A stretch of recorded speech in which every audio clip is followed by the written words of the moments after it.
Fala galera, bem-vindos a mais um vídeo da Bravos Investidores, o canal do investidor do Brava Energia. Essa semana a gente tem que falar de muita coisa, né? Mas eu tenho que focar em alguns assuntos muito importantes para a gente. Mas a gente tem que começar pelo começo. A gente vai falar sobre Brava, sobre a ideia da DR, a gente vai falar de quem não é mais bravo, que virou covarde, e é claro, sobre o petróleo. Vamos que vamos então.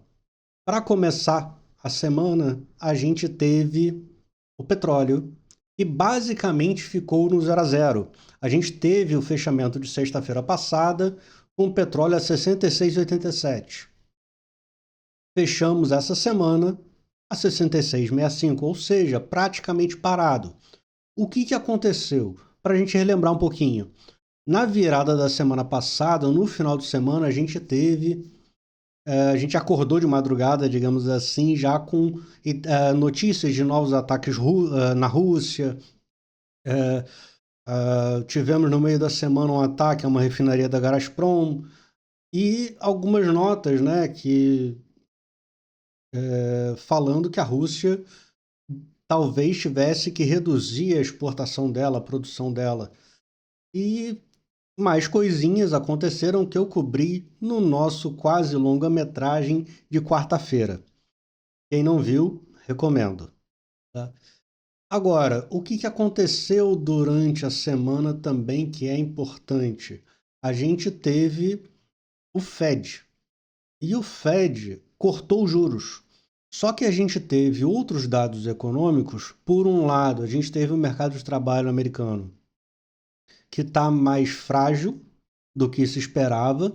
O crescimento de novos postos de trabalho e tudo mais, todos foram revisados para baixo. E ao mesmo tempo a gente teve o FedNow, GDP, uma prévia do PIB americano em níveis altos. A gente teve uh, alguns índices de preços mostrando um certo descompasso com esse corte de juros. E, de certa forma, um medo, né, de que a conta corrente americana, a conta do governo americano está cada vez mais esticada e a economia não está tão frágil assim. E aí o que aconteceu? O topo do petróleo aconteceu basicamente no mesmo lugar do fundo do título de 20 anos, quarta-feira. Né? Quarta-feira, ao invés de tudo subir e os juros caíram, os juros começaram a inverter, porque principalmente quando a gente escutou o Powell falando, ele mostrou que tá de olho em tudo. Ah, não é, o emprego tá fraco, mas a gente tem inflação que ainda tá mais alta do que a gente queria e papapá, pé, pé, pé. E isso trouxe um certo ah, receio. Para o índice amplo americano, não teve problema nenhum.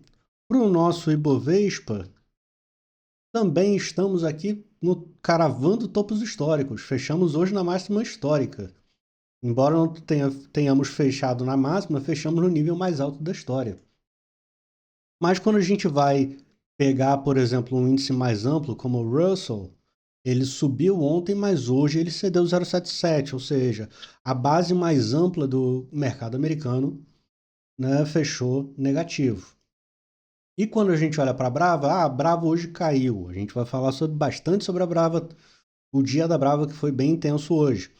Mas se a gente olhar na semana, sexta-feira passada a gente terminou em 18,15 e essa sexta a gente terminou em 18,56, ou seja, a gente subiu. Em 30 dias a gente está caindo 0, alguma coisa. A Brava está de lado, tá? Isso é algo relevante para a gente, tá? Bem relevante. E o que saiu também de dados? Esse saiu hoje. Eu vou pegar o nosso bom e velho Excel que o Ronaldão odeia. Mas isso aqui foi o Rig Count. Essa planilha vem direto da Baker Hughes e essa é uma planilha de sondas, né? Sondas que estão nos Estados Unidos, na América do Norte, na realidade. Aí ele pega Canadá, Golfo do México e Estados Unidos. Então, o que que a gente tem? Nessa semana, a gente teve um incremento nos Estados Unidos de 3 sondas novas, 3 em terra, das quais 2 foram de óleo puro e uma mix, ou seja, tanto gás quanto petróleo. De gás que vinha subindo, ficamos parados, e de petróleo ganhamos, o petróleo puro ganhamos 2 sondas. O que que isso diz pra gente? Nada, porque um ano atrás eram 488, um ano e meio atrás era quase 600. Então não é um negócio assim tão agressivo, tá? Mas mostra que tem alguma atividade. E isso acabou por ajudar a pegar o nosso petróleo, pegar aqui o spot, a dar uma porradinha para baixo, tá? Mas, não sei, vai que isso aqui é uma LTAzinha? Então, petróleo de lado, bravinha de lado, meio que tocamos o barco. Na semana, o que a gente viu, Papa-Terra voltou já bonitinho, Atlanta tá se recuperando, tá bonitinha já. Entendo que vamos entregar muito próximo de 90 mil barris nesse mês, se bobear, se tudo der certo, um dedinho a mais. Temos uma ausência de coisas relevantes do IBAMA essa semana, eu achei impressionante. Tá? Então, basicamente, a Brava ficou à mercê do mercado. E aí, uma coisa que aconteceu hoje, vou botar aqui no gráfico de 15 minutos para vocês entenderem o peso da coisa. Vou botar, não sei como é que vai marcar o leilão aqui. O leilão foi aqui, ó. Hoje, durante o dia começou com um volume muito pesado na parte da manhã. E aí tivemos um leilão gigante. O que que foi esse leilão? Foi a Marra saindo, terminando de vender, tá? Ao que eu entendo, a Marra começou a sair da posição no dia 22/8. E aí a gente vê que... Perdão, estava vendo outro gráfico. Loucura. Gráfico do petróleo. Então aqui foi o leilão, tá? Gráfico de 15 minutos. Aqui foi o leilão, aqui foi a saída da Marra. E o que que isso impacta pra gente? Porque a Marra parece que começou a sair, como eu vinha falando, do dia 22 de agosto para cá. E de fato, só que recentemente ela teve uma série de dias que bateu muito no papel. Faltou comprador. E hoje ela sacramentou a saída dela.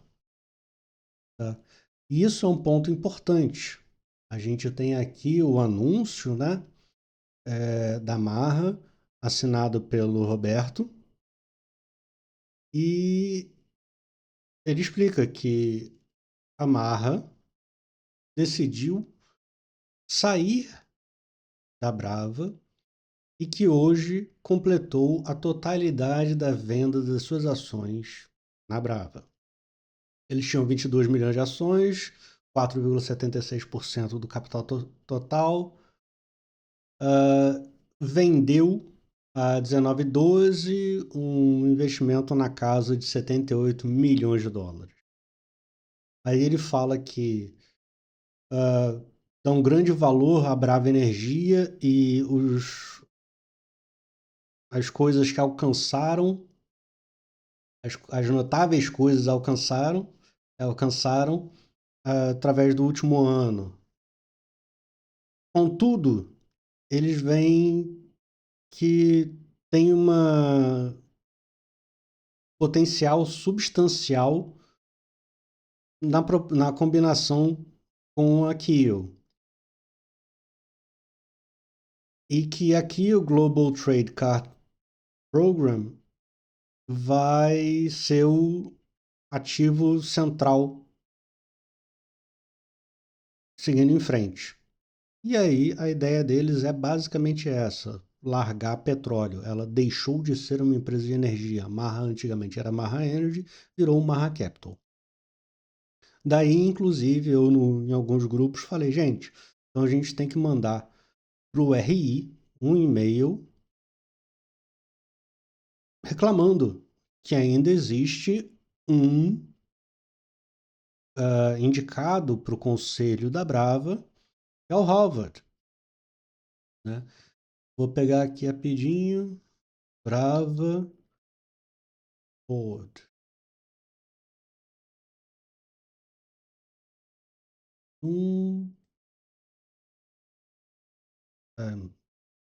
Eu adoro isso. Cadê? Onde é que eu botei isso? Ah, meu Deus do céu. Eu adoro. Abri e fechei? Não é possível. Isso aqui. O Harvard, que é um cara muito legal, excelente chopp, está no conselho de administração da Brava por indicação da Marra. Portanto, dado que a Marra não é mais acionista da Brava, ele deve renunciar ou ser retirado do conselho. Ponto. Porque entendo eu que não há mais tranquilidade por parte de nós acionistas de que o senhor Harvard vai tomar as melhores decisões no que tange o que a Brava tem que fazer na vida. Tá? Sendo muito simples, sendo ridiculamente claro.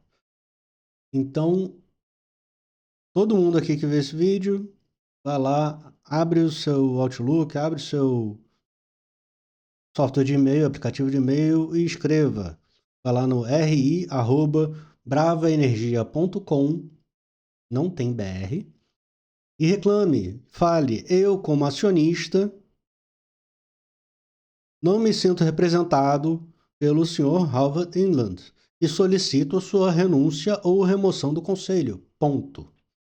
A gente precisa de gente que está no mesmo barco. Se o cara pulou do barco, eu não quero mais ele comigo ajudando a pilotar esse negócio. Simples assim, tá? Então, tirando isso da, da frente, e eu fiquei muito triste pela forma, só botar uma nota, eu achei burra a execução da saída.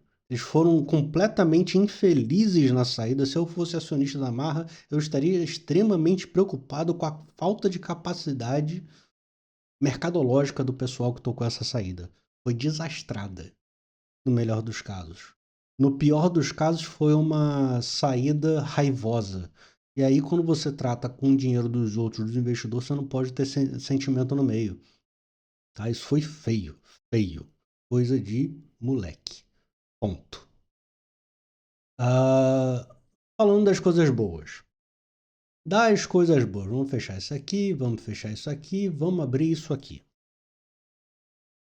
A Brava, no dia 18 foi ontem de manhã a gente acordou com uma notícia de que a Brava comunica aos investidores que vai fazer um programa de ADR nível 1.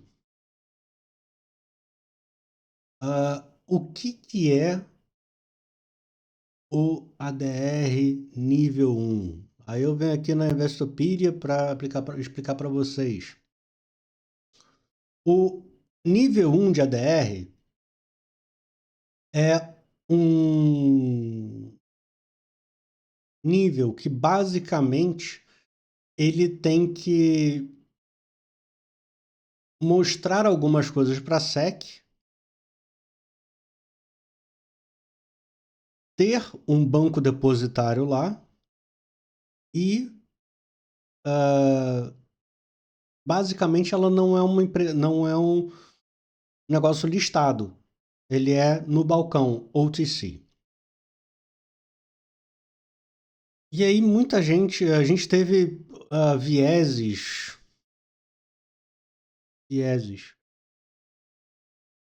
ah, com uma dicotomia muito grande, com uma diferença de visão muito grande, tá? Quando a gente olha para isso aqui, uma galera de primeiro momento olha e fala: Nossa, isso é muito legal. A gente vai estar lá no Bolsa Americana, vai ter muita liquidez. Isso pode ser verdade, isso não é obrigatório. Por que que eu digo isso? Porque a Prio tem ADRs OTC. E ela negocia, sei lá, $100 mil por dia, $3 mil por dia. Peanuts. Tem gente que faz isso como um primeiro passo para fazer um segundo passo, ir para o nível 2, quiçá o nível 3. Nível 2, você está listado, seu ADR está lá bonitinho no New York Exchange, só que são ações que foram sequestradas, digamos aqui, assim, daqui e levadas para lá. No ADR nível 3, você já emite lá. São ações que foram emitidas para ficarem lá. É um bicho diferente, tá? Você está negociando como um emissor de ações. Então, você tem uma chancela muito mais parruda, você passou por um crivo muito mais alto. Ainda assim, o fato de termos um ADR nos permite dizer que a gente passou já por crivos. E temos chancelas, temos uma coisinha para mostrar e que já olharam para a gente e a gente está ok. Eu falo isso, hoje eu sou assessor aqui na Septem. Quem quiser, inclusive, abrir conta aqui, Septem BTG, pede para falar com o Felipe. Mas eu trabalhei com gestão de fundos durante a minha vida inteira antes de vir para a Septem. Eu trabalhei com reestruturação de ativo, de crédito, e trabalhei com estruturação de crédito. Eu, inclusive, listei um bond lá fora para uma empresa brasileira. Eu que fiz o trabalho todo. Eu, um advogado, o cara escreveu as coisas, eu dizia o que o cara ia fazer, e eu que fiz o trabalho de toda a burocracia para listar um bicho lá fora. Então eu sei o que eu estou falando. E eu ajudei a vender, eu fiz roadshows e tudo mais para fazer a colocação desses pontos. Tá? Então, quando eu falo o que eu vou falar agora, eu estou falando com lugar de fala. Né? O que, que acontece quando uma empresa abre lá fora? Mais gente vai olhar para ela. O cara vai botar na Bloomberg, vai buscar lá ADRs e vai ter bravinha. Ele vai olhar e vai falar, o que que tem? Quando você vai no terminal com Bloomberg e tal, quando você clica na empresa, ele já abre inclusive as dívidas, os ativos e tudo mais. Ações listadas, bonds, títulos. E o que que acontece? Hoje a Brava tem bonds, ela tem títulos emitidos lá fora. A gente tem muito mais título emitido aqui dentro. Os títulos que emitimos aqui dentro, com quase a totalidade dos títulos, a gente fez um envelopamento, digamos assim, a gente fez um total return swap e tudo mais, onde a gente dolariza esse título. Por que que a gente dolariza esse título? Porque a nossa receita é em dólar. Tá? A gente tem muito, muito pouco da nossa receita em reais.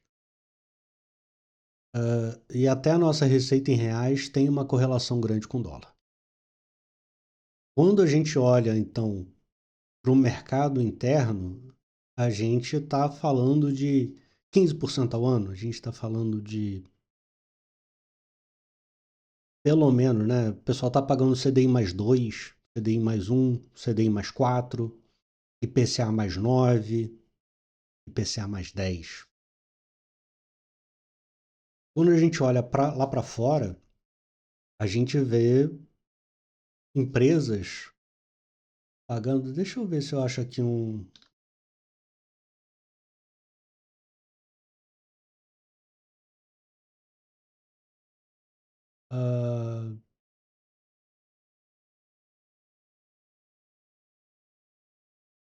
A gente olha para uma empresa que o Warren Buffett adora, que é a Oxy, Occidental Petroleum. Ela emitiu esse título com uma taxa de 6,6% ao ano. E provavelmente ela emitiu isso. Quando que foi emitido? Seria legal pra caramba. Quando que foi emitido? Não tem aqui. Mas talvez ele tenha sido emitido no momento de taxa de juros. Foi emitido em 2020, tá? 2020, Covid, taxa de juros do mundo lá embaixo, só que preço do petróleo lá embaixo, risco de petroleiro lá em cima.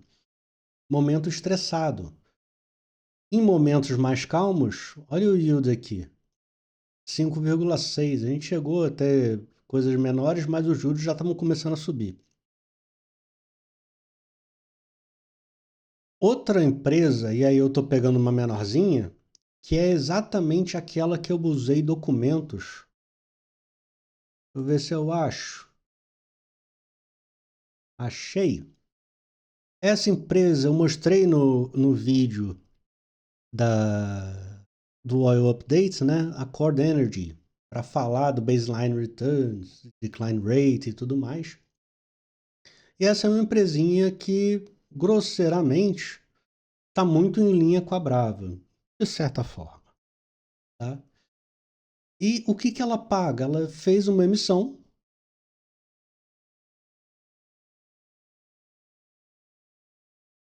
unsecured, ou seja, tá lá, garantida, tem garantia real, 6,75. Certo? Certo. Resolvido. Aí a gente olha para a Brava fez emissão tempos atrás, tá? Tempos atrás. A gente fez a 9,75. Mas ainda assim, aí a gente fez rolagem e tudo mais e foi para 8,7. É bom? É ótimo. Só que ainda está acima de 6,70 e tanto. Ainda está acima de 6,6. E a gente olha pro mercado americano, a gente vê títulos sensivelmente mais longos. Isso aqui é um título de 2045. Tá? Isso é muito legal. Esse Core Energy, 2033. O nosso é 2031, já foi esticado. Deixa eu ver esse PDF aqui, o que que tem. Não quero baixar isso aqui não. Será que vale? Pam, pam, pam.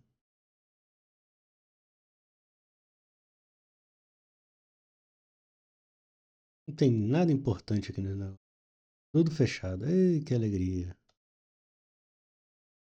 Não tem nada. E o cara bota a gente pra baixar um negócio que não dá pra ver? Só pra pegar bobinho. Enfim. Bobinho pego. Quando a gente olha pro nosso da Brava, a gente tem aqui 3% ao ano a mais, grosseiramente falando. 3% ao ano a mais numa taxa composta de 10 anos, 15 anos é dinheiro para caramba. Então, o que que isso, qual é a minha leitura disso, desse programa de ADR?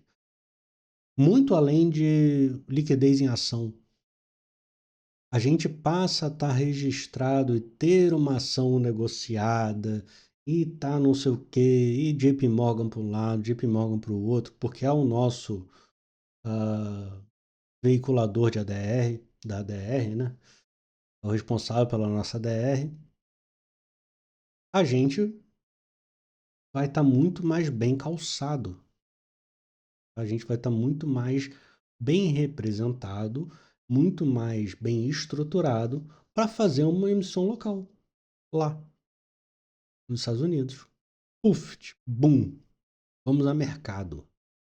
A gente pega 7% ao ano. Vai ter muito gringo feliz em tomar esse título, tá? Então, é uma coisa extremamente positiva. É o que eu vejo de mais positivo nessa história do ADR, beleza? Então, quando a gente olha para isso, eu não estou preocupado tanto com as ações, eu estou mais preocupado com a gestão de passivo, que é o que a empresa tem trabalhado absurdamente. Eu acho que vai ser um negócio que vai fazer uma grande diferença para a empresa, pensando no longo prazo. E o longo prazo? Vamos olhar aqui o que o longo prazo está nos dizendo. O longo prazo, essa semana, foi muito interessante. Tem sempre uma propaganda. O longo prazo mostrou para a gente uma queda no curto, mas em vários dias os contratos longos não caíram tanto. A curva está se mantendo lá na casa de 67, 68. O que aconteceu é que a barriga mais curta, ano que vem, cedeu. Mas notem que a gente ainda está em 65. Nosso piso aqui está em 64,84, onde, quando olhamos para as projeções, né, Goldman soltou $50 e tudo mais, dá vontade de rir. Ah, não, mas é forçação falar que dá vontade de rir? Não, é fato, dá vontade de rir, porque não faz o menor sentido. Né? Então, olhando aqui para o petróleo essa semana e pensando, Brent 3 é mole, pensando no petróleo para a semana que vem, Rússia, China, Estados Unidos e tudo mais, entendo que a gente está numa meta para terminar o mês de setembro na casa de 68, $69. Dado que a produção dos campos está bem ok, não é nenhuma maravilha. Adoraria ver Atlanta a 50 mil barris, mas não está lá pelo que eu entendo. Né, os dados que estão na NP estão falando 38, 39, 40. Então, pensando aqui numa coisa boa, petróleo relativamente alto. O que pode atrapalhar? E aí no final do mês vai ter um vídeo. No final do mês, esse mês vai ser que dia da semana? Vai ser dia 30. Então, na sexta-feira, dia 3, eu vou fazer um vídeo que não vai ser o vídeo de fechamento da semana, vai ser o fechamento do mês. Vamos tentar inovar nisso. A gente está com o dólar mais baixo. A gente já está com alguma coisa perto de 55 pregões nesse trimestre. Então, a gente pode dizer que o nosso dólar médio do trimestre está em 5,47. No trimestre anterior, junho, a gente terminou junho com um dólar médio de 5,64. Então a gente tem aí uma queda relevante. Temos de 5,47, 5,64. Grosseiramente temos 3% de queda. Por que isso é importante? Só botar aqui uma conta rápida para vocês. A gente tem 3% de queda na nossa dívida. A nossa dívida bruta Tô jogando aqui, peço desculpas, é só por um exercício que eu acho que vale. Nossa dívida bruta está em 16.800. A gente tem 16.800, alguma coisa, eu acho que é quase tudo em dólar. Vamos botar 15 bilhões em dólares.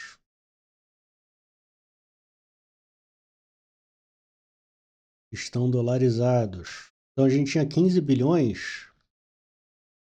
Dizer que a gente tinha 15 bilhões a 5,67. A gente tinha 2 bilhões e 600 milhões de dólares.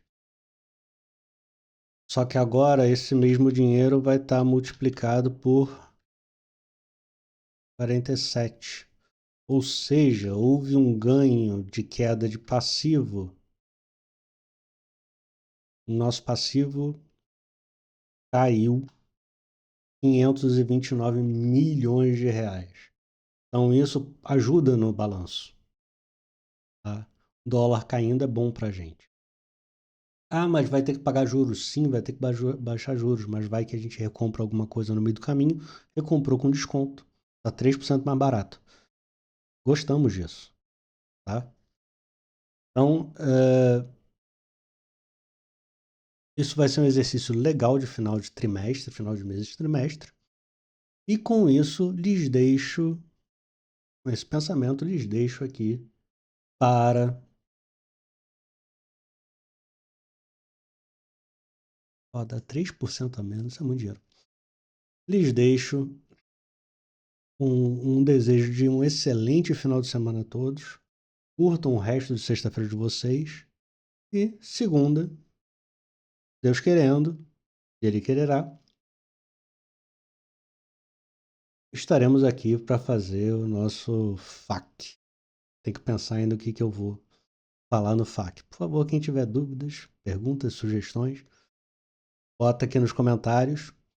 Se você curtiu, deixa o seu like. Se você viu até o final e não segue o canal, aproveita e segue. Valeu, galera. Muito obrigado. Tenham todos uma excelente noite.